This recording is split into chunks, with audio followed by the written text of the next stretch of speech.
it's very easy to eat clean throughout the day. Maybe you start off your day fasting and then you eat a nice nutrient-dense meal for lunch. Maybe you even eat a good meal for dinner. But it's something about the second the night falls that you find yourself scavenging your cabinet, scavenging your fridge, ordering DoorDash, going out for fast food, doing some shit you shouldn't be doing, ravaging in some food you shouldn't be eating, and losing control, completely undoing your progress that you made throughout the day, keeping you stuck in the same cycle of putting in the work and seeing no progress. And you've been stuck here for months. And today I'm going to explain how I went through the exact same thing you're going through right now, and how I overcame the late night eating and the late night craving. So first, I want to tell you a little story about how I used to indulge. So I live this, right? I would fast all day long. I even pack a nutrient-dense meal for lunch. I used to order from this place where I used to live in New York called Hummus Fit, and I would order these meals, and they were great. They were, had the macros on them, super clean, like 600 calories, loaded with protein. Then I'd come home and I'd either make something like chicken and rice, or my girlfriend would cook me a meal, something very, very clean. But the second nightfall would come around, I'd be scavenging through the cabinets, eating her candy, eating, ice cream, whatever. But I told myself that I was only gonna have, one bite or, a little bit. Maybe I'd even track it. Sometimes I'd put it on the food scale.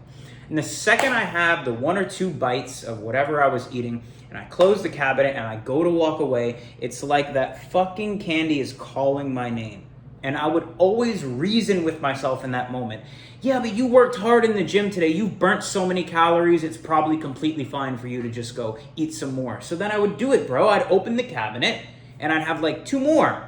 And then I'd close the bag and then 2 more. And then before long, it was like, I lost control because the candy was like crack. It was literally like crack. I would get one hit of it and I just couldn't stop. But then the next morning, I'd wake up and I'd feel like a fucking loser. I'd look at myself in the mirror, I'd see my little kangaroo pouch, and I was like, fuck, I did it again. Why can't I just be in control of my life? I know I have all of this potential, but I keep wasting it because I lose control at night. But really, it was never about the food. It was never about the training. It was never about any program. It was what was going on inside my mind, because I wasn't understanding paradigms, and I wasn't understanding how your conscious and subconscious mind work, right? So even though I was thinking to myself, I'm gonna eat clean, I'm gonna do it right, my subconscious mind was programmed to eat the sweets, because when you've done something for so long, you've built a habit of doing that thing, and it's programmed in your mind, meaning it's your robotic movement. And in order for you to change the programming and change the software to align with the version of you who's jacked, shredded, with 6-pack abs, etc., you have to first understand and become aware of how the brain works. What you think gets programmed and deposited into the subconscious mind. From there, a habit is formed, or a paradigm, which leads your body to enter a vibrational state. You feel good, you feel bad. From that emotion, you take an action. That action reinforces your paradigm. So I'm gonna give you an example, a very simple example of how this works. Let's say you're in the gym, training, you're eating clean, you're doing your thing, but you're not making any progress. But deep down, you think to yourself, I can never get 10% body fat. I just don't have the genetics for it. This is what you think. As a result of you thinking that, you start to feel unmotivated. You start to feel discouraged, which puts you in a low vibrational state. As a result of you feeling this way, when you take action, when you go to the gym, try and track your meals, you're kind of doing it half-assed. You're 1 foot in, 1 foot out, because subconsciously, you don't really believe that you can even get in great shape. Therefore, when you take that half-assed subpar action, you get a half-assed subpar result. You look like you work out, but you also look like you can't say no to a cookie. Right? You got some muscle, but you got too much body fat. Can't see your abs. Fucking flab hangs over the seatbelt when you drive. As a result of your physique not changing, you say to yourself, see, I knew it was my genetics. No, it was never your genetics. It's the way you're thinking. Therefore, you know subconsciously you're going to give into that craving at night. Therefore, even though you're thinking, I'm going to eat clean, your real brain, your subconscious mind is saying, no, you're not, motherfucker. But when you become aware of how the brain works, you can ignore the programming. You start telling yourself, I'm going to eat clean, I'm going to eat clean, I'm going to eat clean. And then when you get the cravings, the late night food cravings, which you know they're coming because they're programmed into your mind, now that you're aware of how the brain works, you can ignore it. You can ignore it by using your awareness and becoming conscious of your surroundings, becoming conscious of, oh shit, I'm about to fall into the same habit pattern. And this is how I broke it, when I started to become aware. Because through awareness, you can prepare. Because you have to understand, your will, your discipline, your willpower, it's not working for you, bro. If your plan is to be more disciplined, increase your willpower, that's not gonna work. If it was working, you'd already be in shape. You need to understand the way your brain works and your paradigm. So now that you have awareness of the situation, you need to prime your environment. Your environment is another tool and weapon. So what I used to do is, number one, I would lay out my gym clothes before every single time I went to the gym. Number two, I would take my girlfriend's bullshit candy and I'd push it all the way to the back of the cabinet, and in the front, I'd put protein bars or whatever I was eating at the fucking time. I'd put water bottles all over the fucking apartment, right? I would put healthy food, whatever I thought was healthy at the time, right?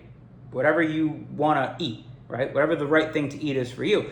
You want to put a surplus of that in front of the junk. Or, as long as your girlfriend's not going to kill you for throwing her shit out, get the junk out of the fucking house. Just completely get it out, because our willpower and our discipline needs to be built, and that takes time and it takes reps of not giving into temptation. But in the beginning, because this is the beginning for you, because you've just become aware of this whole thing, you need to fucking prime your environment. So get the shit out of the house, put in a surplus, an abundance of what's good for you. And this is how you start to overcome the late night cravings. Remind yourself where your feet are, right? Make it so you could even say, okay, I usually get cravings around 10 p.m. Plan ahead for those cravings and say, you know what? I'm going to add to my meal plan that at 10 p.m. every night, I eat 2 eggs. Plan ahead. Replace the bad with the good. It's very simple, but it really comes down to the fact that you don't subconsciously believe that you can overcome your food addiction. You don't, right? Even though you're telling yourself, I'm not going to do it, you keep doing it. Why is that? Because you haven't programmed it into your subconscious mind. You haven't actually changed the software, which is the root cause of the problem. And the only way to do that is from what I just said. Change your awareness, become aware, conscious of your scenarios, don't just act, okay? Most of us, what we do is we operate with our senses, right? What we hear, what we smell, what we taste, and what we touch, right? But we have something called higher faculties given to us by God. And when you use the higher faculties instead of the senses, that's where you start to gain control over your mind, and you start to be able to create the life you want, create the body that you want. See, when we use our senses, our hear, our smell, our taste, our touch, that's no different from a pig or a horse. The only thing that makes a man is his mind. Every other faculty we have can be found in an animal. So we have God-like ability in our mind. What are our higher faculties that God gave human beings that he didn't give animals? When you start to use those, the world starts to work with you and not against you. Your body starts to work with you and not against you. Your higher faculties are your intuition, your will, your persistence, your memory. The reason your memory is important is because memory gives you data. When you're trying to make a change in your physique, failure is actually part of the process. It's not a bad thing, because when you tap into your higher faculty of memory, you understand that anytime you fail, it's a sensory factor saying, okay, I went left didn't work, let me try right. You use your higher faculty of memory to extract that data and say, don't go this way again. Failure is nothing more than learning which route not to take so you can find out which route to take. All the people who were the most successful in life didn't view failure as an ends. They viewed it as part of the process. Think about how people got us to the moon. You think if the first time we tried to get to the moon, it didn't work, they just gave up? No, they kept fucking going. It's the same thing when, Edison built the light bulb. It's the same thing as when the Wright brothers built the airplane. When it didn't work the first time, they took that data and said, okay, it didn't work this way, let me try this way. So understand, Failure is part of your process, and it's going to be part of your process, and that's okay. When you're trying to make a big change in your life, you shouldn't have all the answers. If you had all the answers, then you would be thinking too small. So, how do you overcome this? Understand that there's going to be some chaos in your life, but you need to allow it. You need to use your higher faculties to win. Right? So if you know in your head, you have intuition, okay, I give in at 10 p.m., plan ahead, put something there for yourself. Right? Don't have the shit in the house. Make it easy on yourself. Okay? And that's exactly how I did it. Because it's very discouraging when you're actually showing up to the gym and when you're actually trying to change your life, but you can't beat yourself. You keep losing the daily battles of giving into temptation. Another reason why you keep doing this is because you're not anchored in a deep enough goal. Like I said earlier, subconsciously you don't even believe you can make the change you need to make. Therefore, you never will. Because what happens? That makes you feel unmotivated, feel discouraged. So when you take action, you're not taking it with conviction. But let me tell you how conviction and belief in yourself is built. Because when you have this, you can do anything. And you have the capacity to do anything. The only limitations you have are the ones that you've placed in your own mind. They're not even real. There's your truth and there's the truth. The truth is you can do anything. Your truth is whatever bullshit paradigm you've been playing in your head, the shit your parents taught you, the shit your teachers taught you, the shit you see online. The things you tell yourself you can't do aren't even real. You can do them all. You just think that you can't do them. Therefore, you actually can't. But when you change the way you think, then you actually can. Because as we understand, your thoughts lead to emotion, emotion leads to action, action leads to a result, result reinforces itself. So remember the genetics example. See, I can't. If you actually believe that you could, that would lead to you feeling motivated. That would lead to you feeling excited. So when you took action, you would take it with 100% conviction. As a result of you taking action with 100% conviction, you would get a fucking result that you actually want. And that would reinforce, see, I knew I could do it. It's all in your fucking head, brother. It's all in your head. You've built a mental prison for yourself, but it's not real. I promise. You could break the walls right now. It all comes from decision and commitment. And that's where I was getting at. You change your life through making a commitment and decision to change your life. Because it's not going to be easy, but it's absolutely available to you at any moment. You have the potential to make a year's worth of progress over this next month. It's all in your fucking head. All you have to do is decide and commit. Because guess what? When you fully commit to making a change, it changes the way you think. Because you say, I'm going to get this done. Therefore, as a result of you thinking this way, you start to feel more motivated. You start to feel more convicted in what you do. So every action you take holds way more merit, and it actually gets you the result that you want. If you're 1 foot in and 1 foot out on your goals to change your life, change your physique, you're fucked. You're absolutely fucking toast. You don't even stand a chance.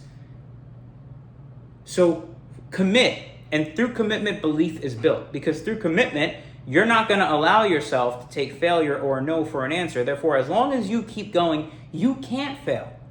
And when you start to see the fruits of your labor, which sometimes when you make a shift internally, it takes a month or two to change in the external world. When you start to see the fruits of your labor, that reinforces the new paradigm you're stepping into. And that's how belief and conviction and confidence is built. That's how I went from someone who would go to the gym, see a cute girl, and I remember thinking, damn, she's kind of bad, some Latina chick, right? And I wouldn't go up and talk to her.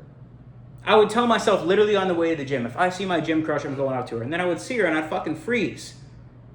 Because I didn't believe that I even stood a chance to get her number. And that made me feel like a fucking loser. Made me feel like a bitch. Then I'd drive home and be like, fuck, you're a pussy, bro. And then that negative self-talk would make me feel so bad that I'd try and do something to make myself feel good. Pornography, vaping, weed, alcohol, or late night eating. And that's how I stayed stuck in the cycle. All these things we create in our mind aren't real. So how do you fix late night eating? Develop an awareness, prime your environment, and it's really that simple. I need you to understand one thing if you take it away from this video. It is that simple. Don't overcomplicate things in your mind. Could it really be that easy, Devin? Yes. That's why nobody does it, because you don't believe it could be that easy. But what did we just discuss? Yes, it's that easy. This is how I went from, being out of shape, seeing no progress, a slave to pornography, a slave to weed, vaping, drinking every single weekend, to moving to my dream city, quitting my job, leaving my girlfriend behind, starting a business, fucking getting to 10% body fat. It all came from me developing an awareness of this. So that little win that you can conquer of not late night eating anymore, not only is it going to help you build a better physique, not only is it going to make you propel into progress, but when you develop an awareness of this, you can apply it to every other area of your life, and that's where real change starts to happen. So I absolutely love you. Drop a like on this video, and if you're not subscribed to my channel, subscribe to it right now, motherfucker. I'm watching you. And drop a comment. If you have anything you want to ask me, you can drop a comment, or just shoot me a DM on Instagram. My Instagram's in the description. Peace.